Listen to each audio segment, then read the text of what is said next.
Beasts of burden. Horses have been man's most dedicated and honest partner for thousands of years. The horse has shaped human history as well as we have shaped horses to suit our needs for transportation, trade, hunting, farming, sport, and warfare. For hundreds of centuries, the warrior accompanied by a horse was the ultimate weapon. Throughout history, human partnership with horses in war has changed the balance among civilizations. Horses provided huge advantages in warfare, turning nations to focus on the strength and strategies of their mounted forces. Horses would continue to govern military tactics well into the 20th century, with their last task being World War I, when they were finally outmatched by machine guns, tanks, airplanes, and other advancements in equipment and weaponry. By the end of the war, millions of horses had been killed, and eventually lost their role in leading attacks. During World War II, horses were still used outside of battle to transport weapons and supplies. However, horses quickly became more of a status symbol for military groups than a useful partner in warfare.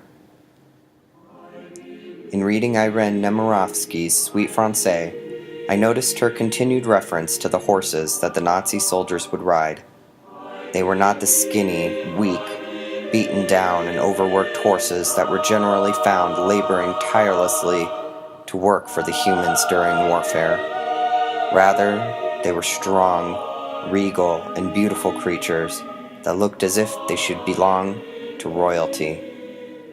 The horses come up repeatedly in Nemirovsky's novel, displaying the importance of the enduring bond between horse and man.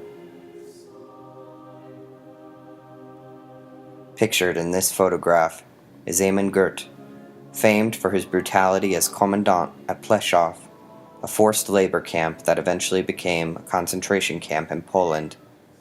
Here he sits comfortably on his healthy and handsome horse, on the same property where thousands of people were simultaneously dying of starvation and being overworked. Not only is Gert living comfortably, he's providing food and shelter for his family, and also sustaining luxuries.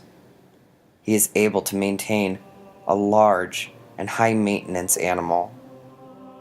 This horse is muscular and well-groomed. His tack is clean and of very high quality, revealing the luxury of owning and caring for him. The expense of caring for this one horse could have saved hundreds of human lives. What does this photo tell me about my own identity?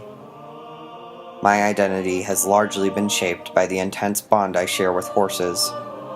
In many ways, I feel more connected to them than I do to my fellow human beings. However, I cannot fathom caring for a horse when thousands of people are suffering, starving, and dying all around me. Then I realize that is exactly what's happening around me. With the amount of money, time, and care I spend loving the animals I care for so deeply, I could save the lives of not just one, but many people who are suffering across the world. I understand that I am not operating on the same level as Eamen Gurt.